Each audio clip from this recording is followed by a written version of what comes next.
we're more than just a business machine. We care for our clients, we care for our people, we care for each other, and we care for the impact we're making on Luxembourg. Now in 2022, one of the big four here in Luxembourg made more than 500 million euro in revenue. A significant achievement, I'm sure you'd agree. But was that just a case of the market and really favourable market conditions, or were there levers being pulled by the senior partner that triggered this phenomenal performance? Well, let's find out as we speak to the previous senior partner of PwC, Mr. John Parkhouse. John, hi. Hey James, how are you? Very good, thank you. Good to see you. Good to be here. Now, tell me, John, I want to cut straight to the chase. You used to be senior partner. Yep. You're no longer senior partner, and yet you're still working under the roof of PwC. I am indeed. How's it going? It's actually going great. So I stepped down June 30th of this year, and basically took best part of 3 months off with my family, catching up, and also giving... Yeah, because they hadn't seen you for 2 years, right? 8 years, basically, yeah. So we did a nice bit of travel, and we actually got a new dog, and so there was lots of things that we did as a family, and I think it also gave the new guy, Francois, space to actually just really move in and just take over without me being around. Okay, so I had about 3 months off. Basically came back in end of September, start of October, and I've been sort of finding my way back in the firm. So, starting to serve some of the big relationships that historically I'd been working on, starting to help on some of the sort of business side, business development side, a little bit of mentoring. I'm also seeing, what may be possible in the global network. So there's a few different things that I'm starting to explore in terms of, do I have a sustainable role at PwC? Because some people in your situation would have jumped ship. That this would have been their chance to, do a startup or become a director of something else. Yeah, and I'm not sure I'd call it jump ship. I mean, I think the normal course of events is often hard having the old boss still in the building. Yeah. So yeah, normally senior partners of the certainly of the big four, they will get to the end of their tenure and they'll step down and they'll go and do something else. In my case, there wasn't anything that I was looking at outside the firm that I was thinking, wow, I'd love to do that, right? I certainly wasn't ready to stop, and I love the firm, right? I love doing what we do at the firm. I love the clients that I'm with, the teams that I'm with, and so I'm sort of like, okay, well, if it's okay for new leadership and it's working for me, let's just see how it goes. And obviously I need to be cautious in terms of just managing, how I'm operating in the firm and making sure I'm supportive, etc. I'm not disruptive as an old leader sitting there in the firm. Yeah, because you could become sort of a moany old lady. I could do, but I certainly won't be, and certainly things have started very well, I think, with the new leadership, and but I'm coming back. I'm back to what I used to do, what I loved to do, and I'm loving it so far. I'm in a month and a half in. But now, when I speak to other folk who are bigwigs in the financial sector, bigwigs, and I talk to them about PwC, they sort of stroke their chin and go, yeah, they've done pretty well under Parkhouse. You reached this figure of 500 million. Well, yeah, actually, how much was it? 630 by the time I stepped down, yeah. Okay, so it was revenue had grown. Tell us, is that actually because of the market was growing? Because you were sort of here during the time when the alternatives market exploded, and there were lots of business to be done, or were there specific things that you did as senior partner that helped this growth? That's always a difficult one, right? I mean, I think when you look at it, obviously a huge part of the growth is just on me, right? It's not on the 3,500 people and 200 partners that we have working there.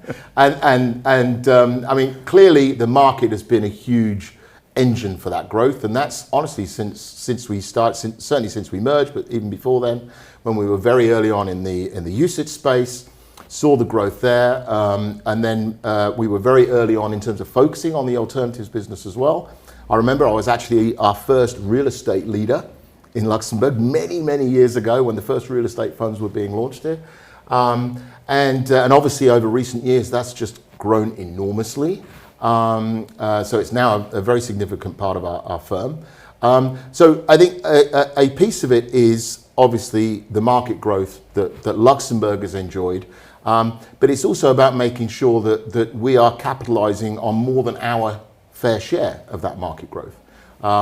And that's in all the different lines of service that we have. And the way we do that is by having phenomenal partners, phenomenal teams. And really, one of the great things about being a senior partner is you see across the firm how phenomenal our teams are. And the great stuff that we do, I mean, you see some of the bad stuff as well, right?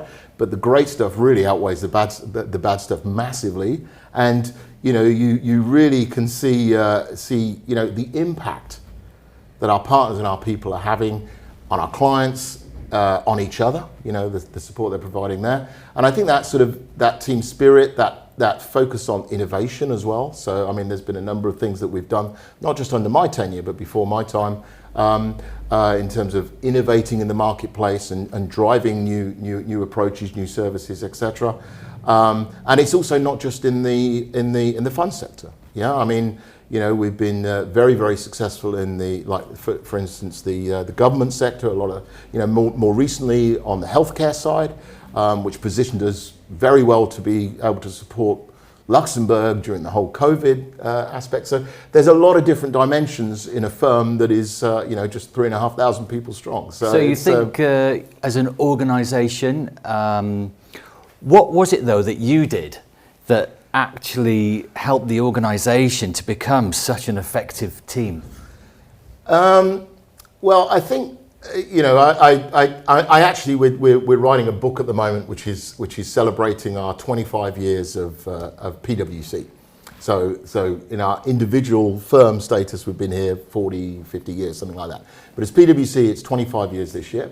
And so we're doing a little book sort of looking back. And as part of that, I look back at my first manifesto, okay?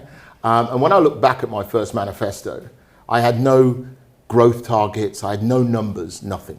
It was all about focusing on the culture of our partners, both in terms of the business spirit, the entrepreneurial spirit, but also the team spirit. And I think, what I've tried to do, I think, over my 8 years is sort of focus on my sweet spot, which is about, trying to set that tone at the top that, we're more than just a business machine. We care for our clients, we care for our people, we care for each other.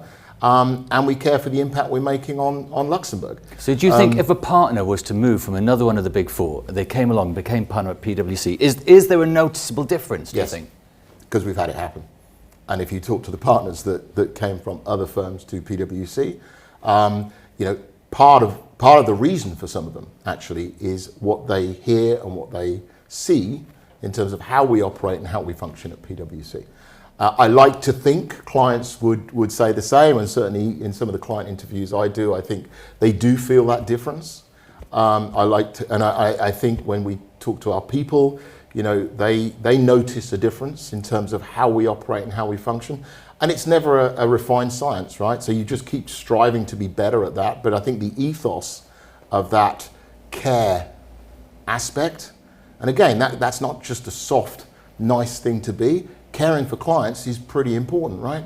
Sure. Listening to them, understanding what they're worried about, not what you're trying to sell, what you're trying to push, but really understanding what they're worried about, how they can succeed better, and seeing what we can do, if anything, as PwC to help them get there. Right, let's talk Luxembourg for a second.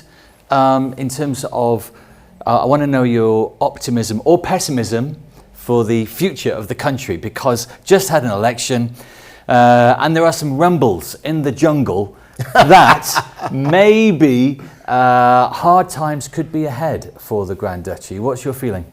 Well, I think, we go through cycles as everywhere. And I think the first thing I would start off by saying is rumbles in the jungle in Luxembourg are very different from rumbles in the jungles in other countries, right? And if I look at one of the key selling points that I see for Luxembourg for the last 30 years since I've been here and going forward, and I think that's been evidenced in the election results we've just had, is stability. right, is the ability to trust in this fabulous little country as a jurisdiction that is open, that is welcoming, that is business friendly, and just a great place to live, work, and just grow as a person. So I think there is that sort of ethos that has remained, and obviously it's gone under different lenses. We had the tri-party coalition up until recently, and I think there were different challenges that they had as we went through over the last 8 years. Obviously, Luke and team come in with a very different economic environment. Do you know Frieden? Yeah, I know the new Prime Minister. I mean, I think most people in the business community would know. Do you think he's going to be good? Yeah, I have a lot of, as a businessman, I have a lot of confidence in what he's going to deliver. I think he understands the business dynamic and the importance of international business in the continued, not only economic success of Luxembourg, but also societal success, right? The ability to basically raise everybody, on a sort of a rising tide type thing. And that's really what Luxembourg's all about.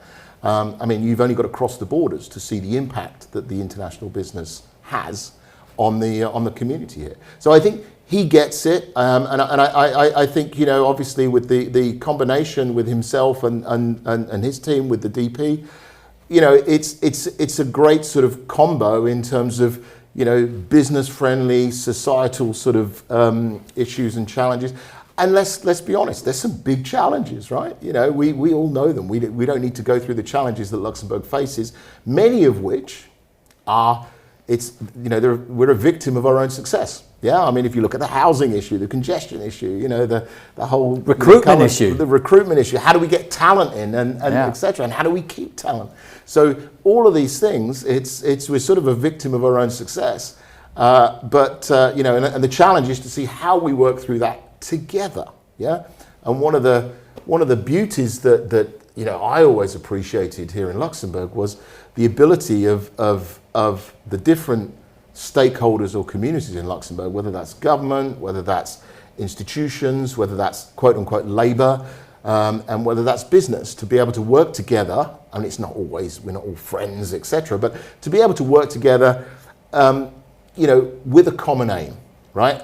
And I think, that's, in my mind, that's not as strong now as it once was. And I think we have an opportunity now, especially as we go into tougher times, to say, okay, we need to double down on what we're good at in Luxembourg. And what we're good at in Luxembourg is working together to make Luxembourg an even better place to be. And it is, so in answer to your question, I am very optimistic. I know there's a lot of challenges out there, but if you were asking me if I think Luxembourg is a great place for my kids to come back and live, absolutely. And on that note, that was John Parkhouse, previous senior partner from PwC. John, thank you. Thank you.